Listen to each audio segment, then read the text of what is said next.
नमो नमो विद्यार्थियों। हम पढ़ रहे हैं एमए फाइनल में संस्कृत विषय, और जो संस्कृत विषय पढ़ रहे हैं उस संस्कृत विषय में आज हम पढ़ेंगे काव्य प्रकाश। देखिए, काव्य प्रकाश में इससे पहले हम पढ़ रहे थे व्यंजना शब्द शक्ति में। आपने पढ़ा कि जो व्यंजना शब्द शक्ति है उसके दो भेद हो जाते हैं विद्यार्थियों, एक शाब्दिक व्यंजना और एक आर्थी व्यंजना। कौन से भेद हो जाते हैं? व्यंजना के दो भेद हो जाते हैं, और इस व्यंजना के जो भेद हैं, सबसे पहले तो शाब्दिक और उसके बाद आर्थी व्यंजना है। और इस शाब्दिक के भी दो भेद हो जाते हैं, एक लक्षणामूला व्यंजना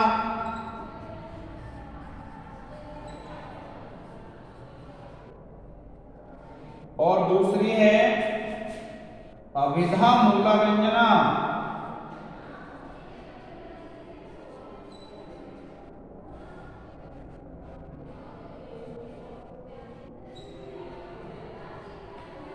एक लक्षणामूला व्यंजना और दूसरी अभिधामूला व्यंजना।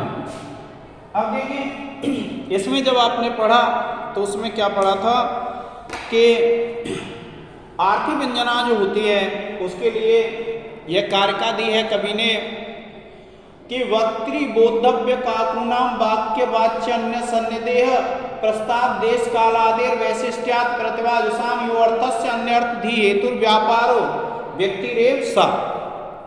देखिए क्या कहते हैं कि इनके आधार पर, किसके आधार पर? देखिए क्या कहा गया है, वक्ता बोद्धव्य काकु वाक्य वाच्य अन्य सन्निधि प्रस्ताव देश काल और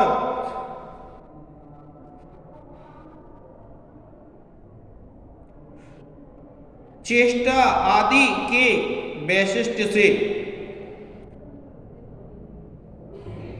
सहृदयों को अन्य अर्थ की प्रतीति कराने वाले अर्थ का जो व्यापार होता है वह आर्थी व्यंजना कहलाता है। आर्थी व्यंजना किसको कहते हैं विद्यार्थियों? आर्थी व्यंजना उसको कहते हैं जो व्यंजना शब्द शक्ति, जो व्यंजना शब्द शक्ति अर्थ से निकालती है, और किसको? जो सहृदय व्यक्ति होते हैं, सहृदय व्यक्तियों को जिस शब्द शक्ति से, आर्थी शब्द शक्ति से या अर्थ के आधार पर जहां व्यंग्य अर्थ की प्रतीति होती है, कि जो सहृदय व्यक्ति होते हैं उनको जहां अर्थ से व्यंग्य की प्रतीति होती है वहां आर्थी व्यंजना होती है। देखिए, वक्त्री, वक्त्री कहते हैं बोलने वाला, वक्ता।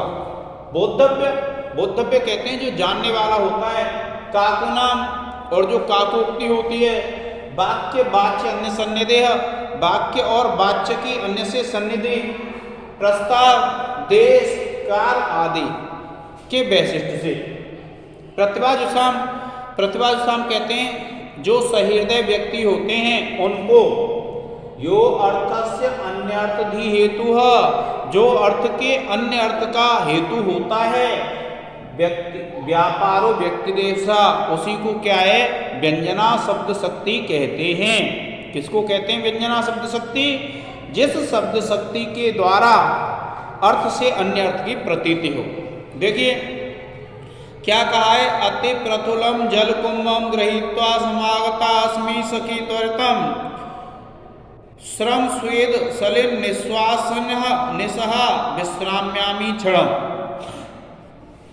क्या कहा विद्यार्थियों कि जब आप पढ़ते हैं तो जो काकु है, ये जो वक्ता के आधार पर कैसे निकालते हैं व्यंजना अर्थ से, तो देखिए क्या कहा, अति प्रथुलम जल कुंभम गृहीत्वा। क्या कहा? अति प्रथुलम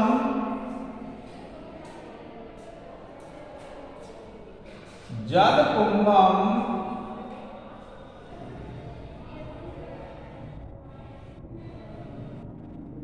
गृहीत्वा अति प्रतुलम जल कुंभम गृहीत्वा समागतास्मि सखी।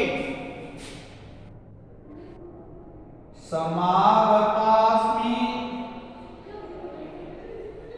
सखी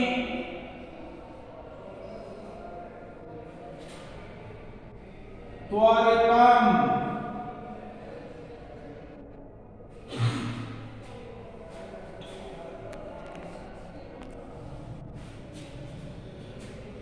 और फिर क्या कहती है, श्रम स्वेद सलिल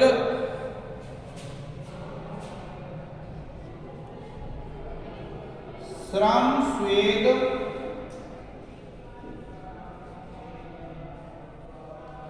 सलिल श्रम स्वेद सलिल नेह श्वास नेह सहा नेह श्वास नेह सहा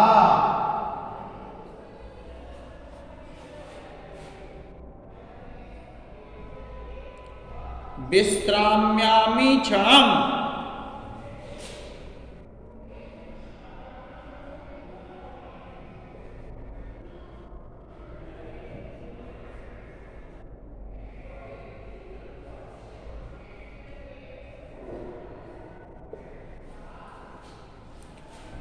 अत्र शौर्य रत गोपनम व्यज्यते।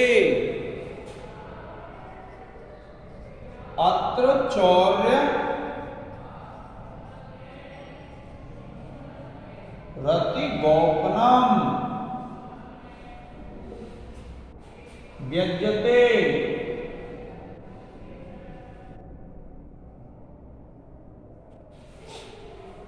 देखिए क्या कहते हैं कि कोई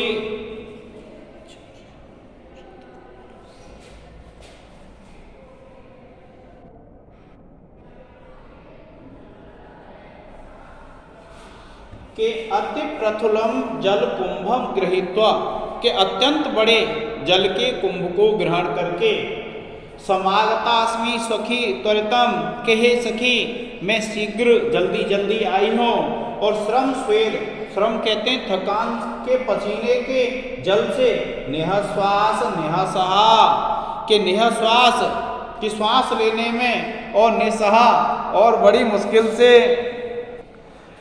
तो क्या कह रही है नायिका, कह रही है कि हे सखी मैं बड़ा भारी पानी का घड़ा लेकर भागी चली आ रही हूँ और परिश्रम के कारण पसीना और निश्वास से परेशान हो गई हूँ, इसलिए थोड़ी देर आराम करूंगी। क्या कहते हैं देखिए, अति प्रतुलम जलकुंभम गृहीत्वा कि अत्यंत बड़े जल कुंभ को लेकर के समागतास्मि सखी त्वरितम कि हे सखी मैं जल्दी जल्दी आई हूँ। और श्रम स्वेद सलिल श्वास निसहा कि श्रम कहते हैं थकान के पसीने से जो जल है निश्वास कि जिस श्वास भी लेना बड़ा मुश्किल हो रहा है निस्सहा और जिसको सहन करना मुश्किल है, इसलिए विश्राम्यामि क्षणम इसलिए मैं क्षण भर के लिए विश्राम करूंगी। और अत्र चौर्य रत गोपनम व्यज्यते कि अत्र इस उदाहरण में चौर्य रत गोपनम व्यज्यते कि चोरी से जो रति क्रीड़ा की गई है उसकी व्यंजना की जा रही है। किसके द्वारा? वक्ता के द्वारा। जो बोलने वाला है वह यह बता रहा है, उसकी बातों से ही ऐसा पता चल रहा है कि ऐसी जो इसकी स्थिति है वह स्थिति पानी का घड़ा लाने से नहीं हो सकती। ऐसी स्थिति किससे हो सकती है? ऐसी स्थिति हो सकती है रति क्रीड़ा से।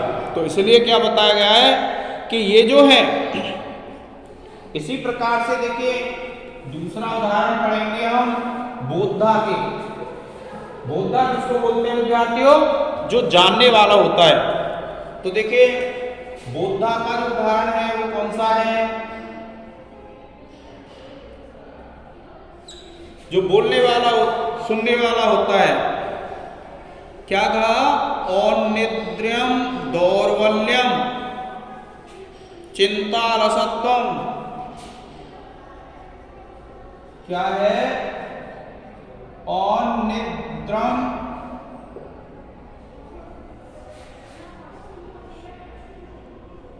दौर्बल्यम, चिंतालसत्वम।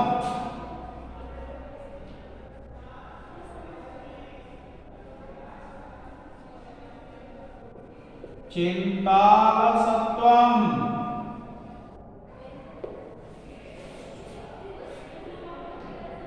सनिश्वसितम,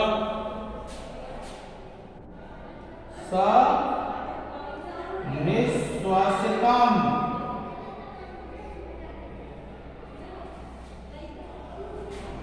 मम मंद भागिन्याः कृते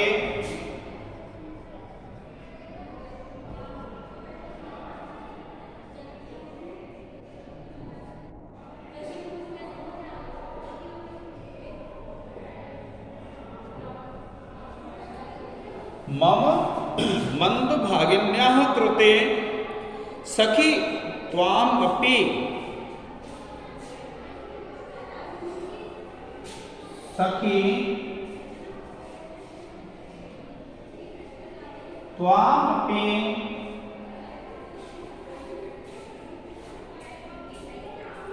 अहः परिभवति।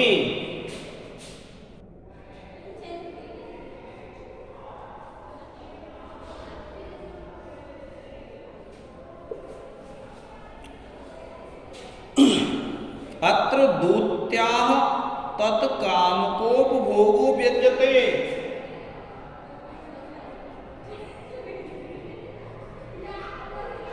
अत्र दूत्यास् तत् कामुको कामुक कामुकोपभोगो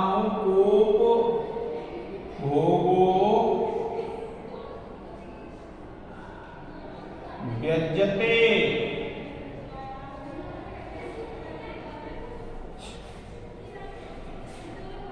देखिए क्या कहते हैं कि औन्निद्र्यम, औन्निद्र कहते हैं नींद का नहीं आना, और फिर क्या कहते हैं? दौर्बल्यम, दुर्बलता, चिंता, चिंता, अलसत्वम, आलस्य, सनिश्वसितम, और सनिश्वास होना। मम मंद भागिन्याः कृते, मुझ मंद भागिनी के लिए सखी त्वामपि परिभवति, हे सखी तुम भी बड़ी पीड़ा का अनुभव करती हो। क्या बताया कि हे सखी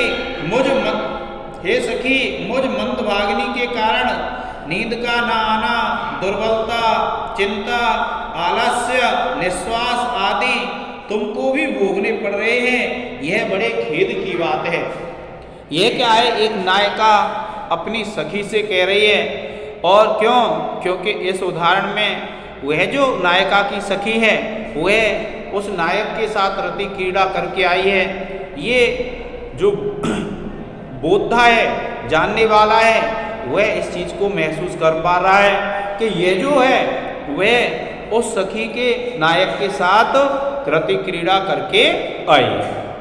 तो इस प्रकार से विद्यार्थियों, ये जो आर्थी व्यंजना है, तो अर्थ से जहाँ व्यंजना निकलती है उसको क्या कहते हैं? हम आर्थी व्यंजना कहते हैं। अब देखिए यहाँ पर क्या है? जो दूती है, वह दूती उस नायिका के नायक के साथ क्या करके आई है? रति क्रीड़ा करके आई है। और रति क्रीड़ा करके आई है तो उस रति क्रीड़ा को यहाँ व्यंजित किया जा रहा है, व्यंजित हो रही है रति क्रीड़ा। किससे व्यंजित हो रही है? बोधा के वचनों से। तो ये आर्थी व्यंजना विद्यार्थियों, हमको इतना ही ध्यान रखना है।